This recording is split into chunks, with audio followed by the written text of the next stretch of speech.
I'm no professional, but I do know a thing or two about PR. So let's talk about permanent residency in Canada.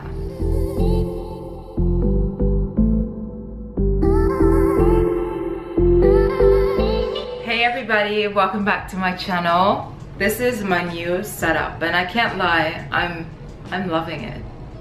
It's giving me sophisticated boss woman. Are you guys ready for this? So I do apologize. I know it's taken me a while to talk about PR. I'm sure some of you are interested in my knowledge about PR. I know there's a ton of information out there, but I guess it's also good like when you can relate to somebody a bit more to hear their side on things. Just a short disclaimer, guys, I am not a professional. All the information that I will be giving you here, I do hope that you do your own research and like have information out there to back me up and back yourself or your decisions up. But I will be giving you an outline of things that you might find, how would I say this, helpful. So if you are thinking about PR, permanent residency, or just settling in Canada, you might want to stay tuned for the rest of this. Oh, and before I start, for everybody that is new here, stop, take a moment, breathe. All right, click that subscription button, give this video a like, and stay tuned. Alrighty guys, so we're going to start from the very beginning. So when you type in permanent residence program into Google or whatever it is, you will probably end up in the CIC website. Just type it in, you understand what I'm talking about. But basically there are two classes to permanent residency, I believe. There's either the economic class or the non-economic class. I have my notes here, so I'm just reading down here, don't mind me. So under the economic class, there are several different groups that you can apply under. I'm gonna name a few. So one of them is Federal Skilled Workers. That's a program that I applied into. Another one is Quebec Skilled Workers. So Quebec is a province in Canada. Another is Provincial Nominee. Another is Canadian Experience Class. And the last that I found was the Federal Skilled Trades Class. So out of the 5 that I just mentioned, 4 of them are express entry, and I believe express entry just means you're becoming an immigrant like through an express way. So out of the 4 that I just mentioned, the only one that's not under express entry is the Quebec Skilled Workers. Don't take my word for that. Go ahead and do your own research, but that is what I saw.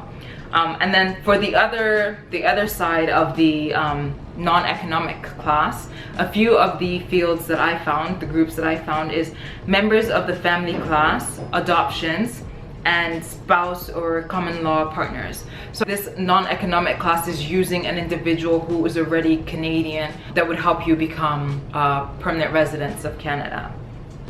So that's the very beginning. We're going to move forth now. Now we're going to be talking about the programs. The specific program that I ended up applying to is the Federal Skilled Worker Program. I'm gonna go into detail about this at the end. I'm gonna cover a few of the point grid system so that you guys can kind of just see where you might fit on the point grid. So under the Federal Skilled Worker Program, these are a few of the requirements that you must meet in order to even decide to like apply for this. Because if you don't meet any of these, you probably won't get put into the pool. And let me just backtrack a little bit. So when you apply under one of these different programs, you're basically put into a pool. You're put into the pool if you meet the minimum requirements. And then you sit in the pool, and while I believe every 2 weeks, the government pulls out a few people from the pool depending on what your points is.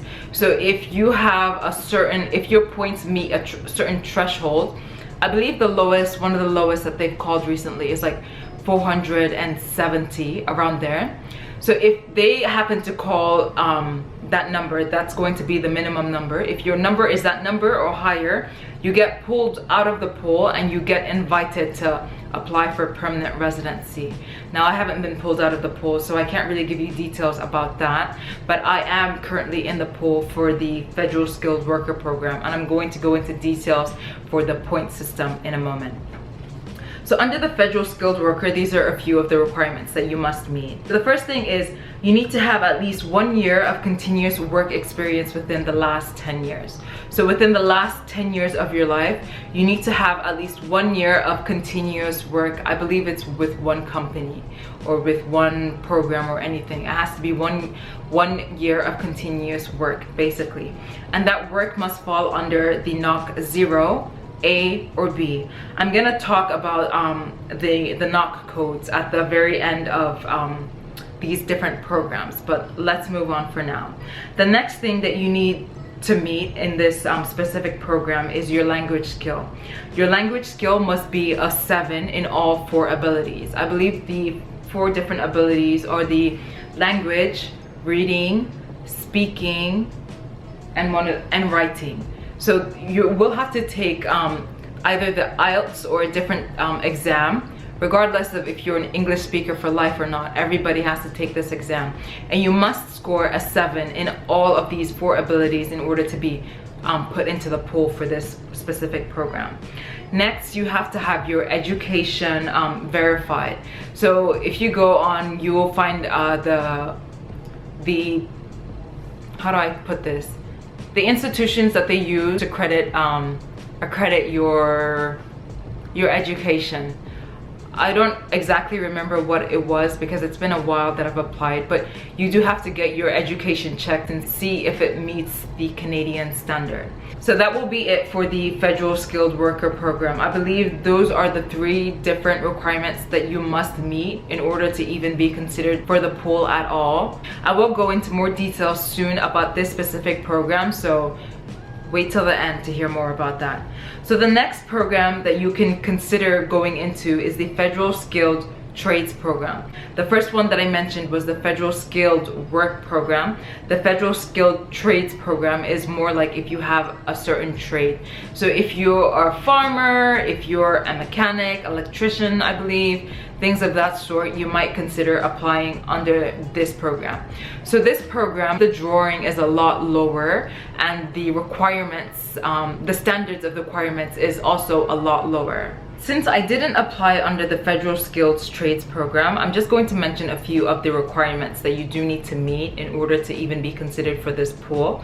You are going to have to do a bit more research about this because I didn't apply into the program. But I will just start you off with some information so that you have like somewhere to start off with.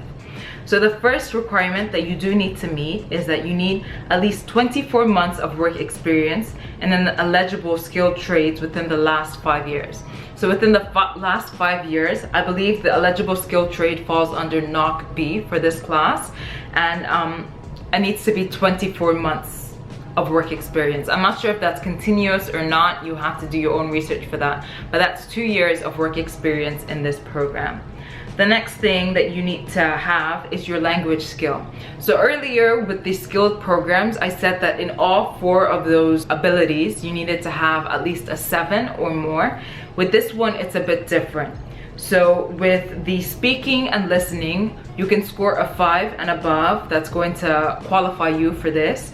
And then for the reading and writing, you need a 4 and above. So you can see that that is much lower than the other program, which is wonderful. So if you're considering this, if you have a trade like that you're good at and you've been working at it for a while now, you might want to consider this class. Yeah, there's a bit more information about this class. As I said, I don't want to mislead you.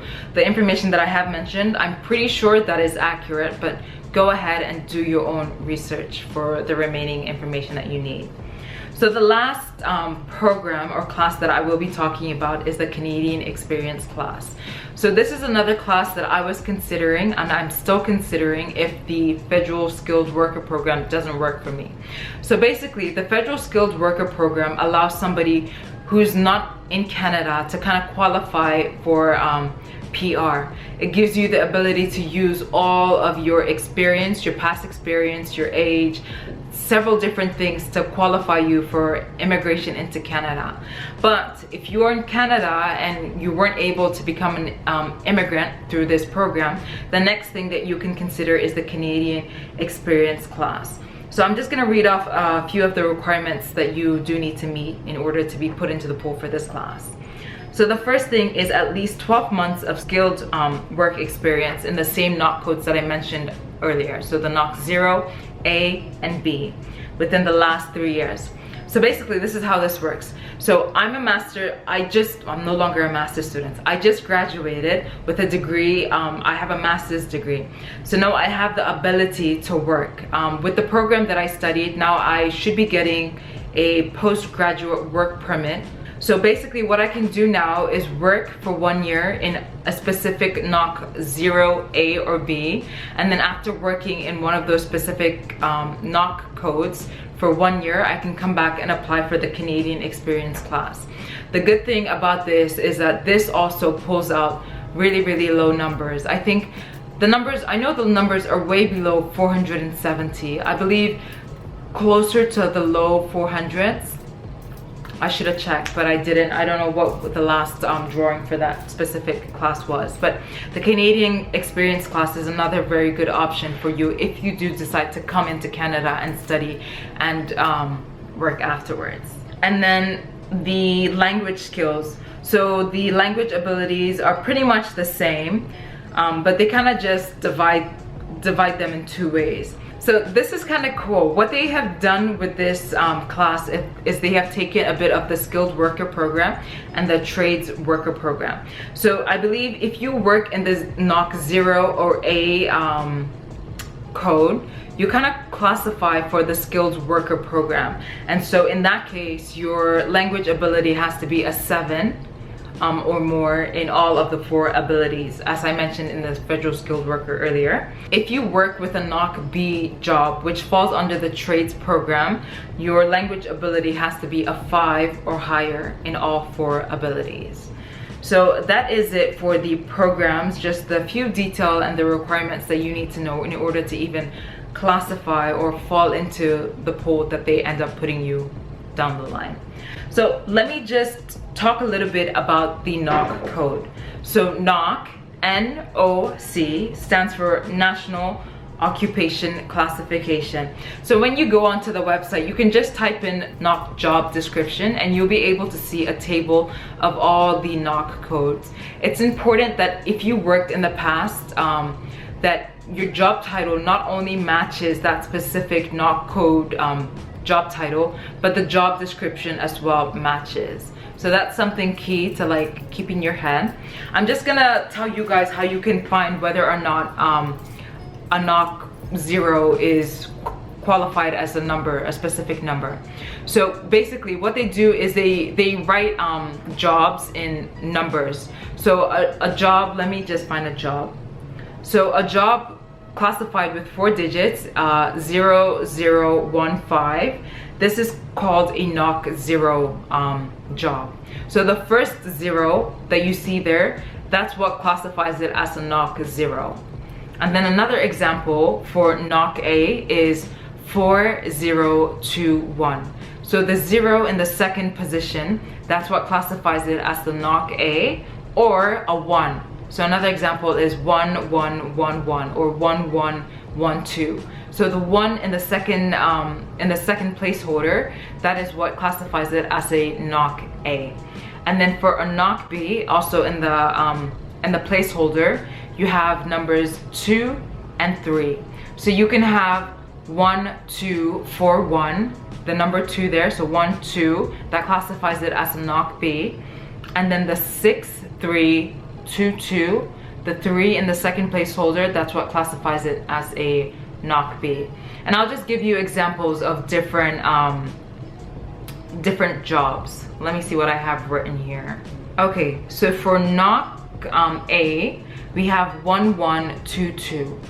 So the job title for this is Professional Occupation in Business Management Consulting. That's a possible job under NOC A.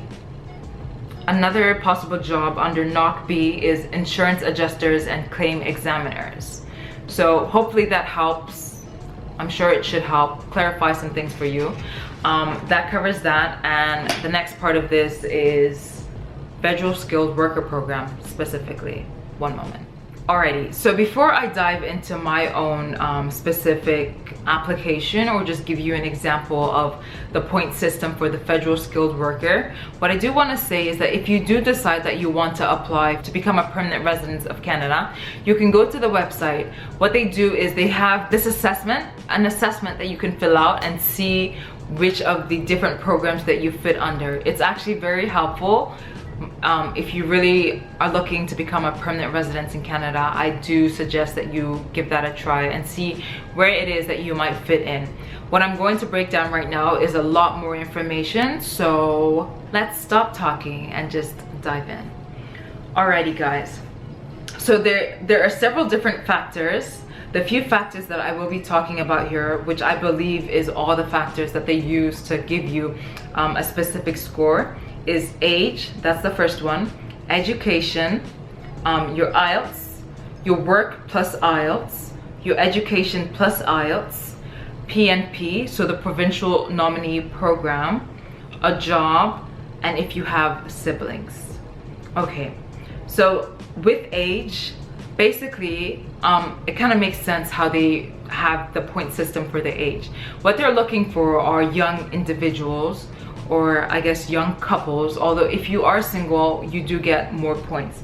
They're looking for young individuals who have an education, who have experience working that can bring more into Canada's economy.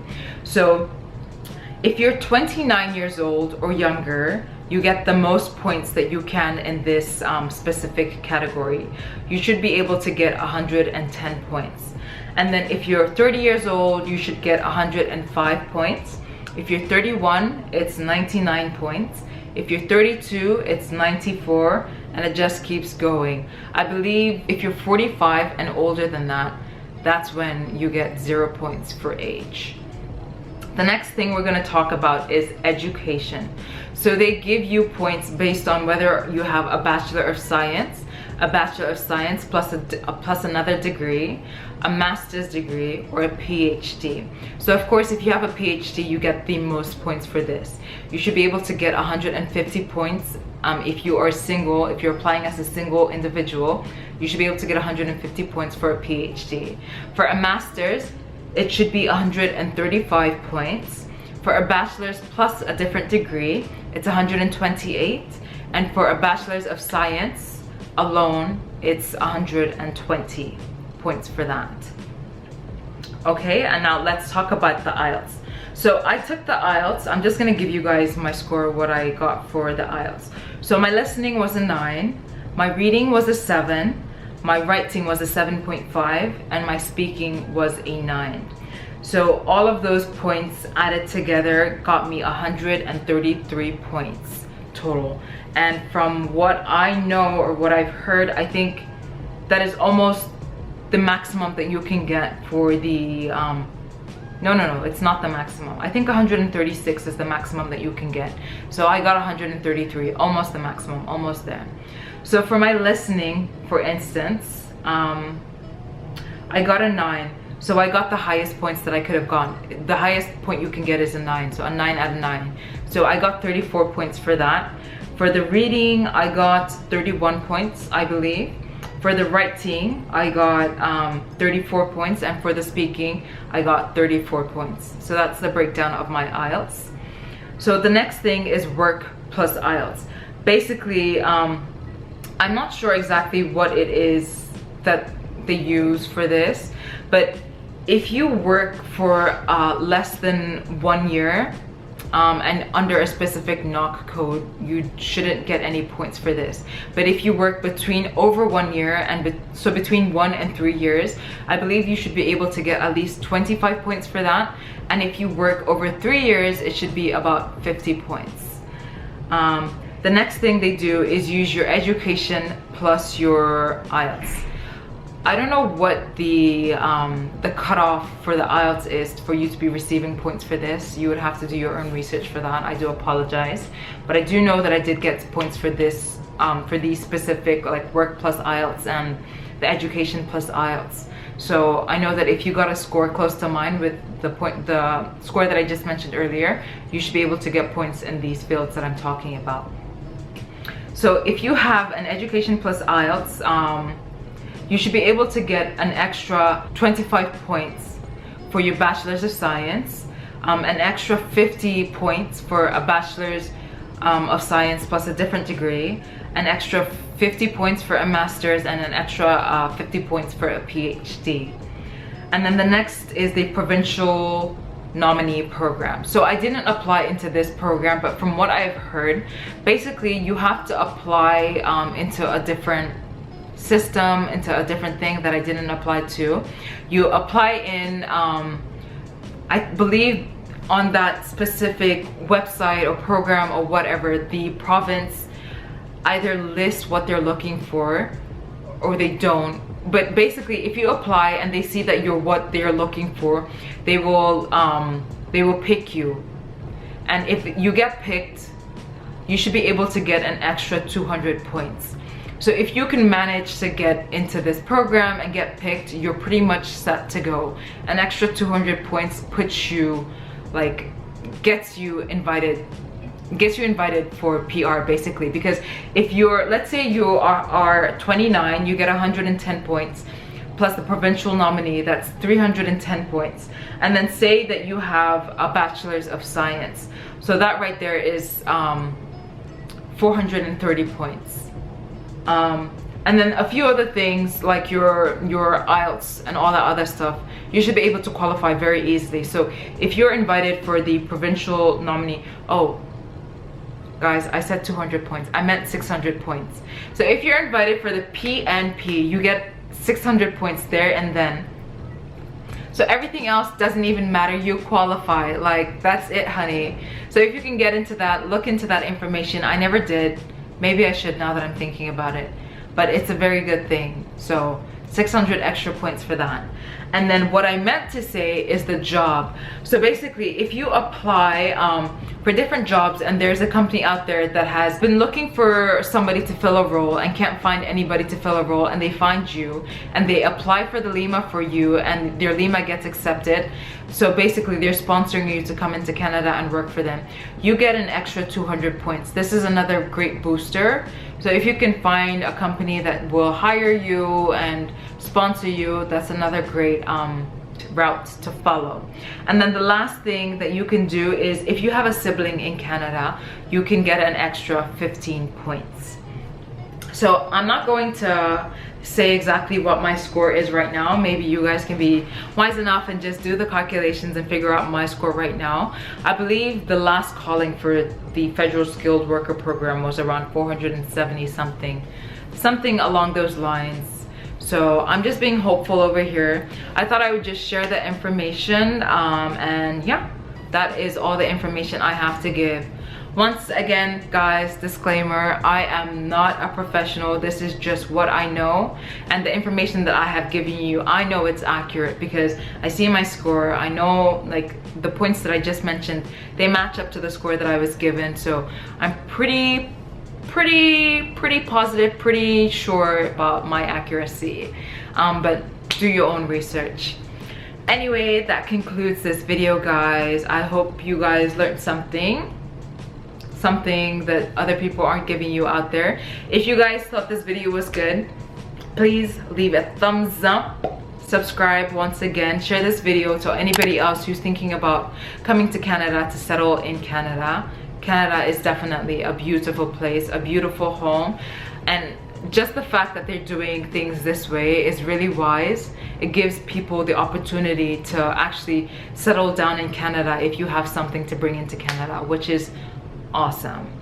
So this about concludes my video. I will see you guys in my next one. If you guys have any questions, or if you have any interests that you'd like for me to cover, do not hesitate, put them down in the comments below and I will definitely get to them and maybe make a video out of them. I will see you guys soon. Mwah. Ciao.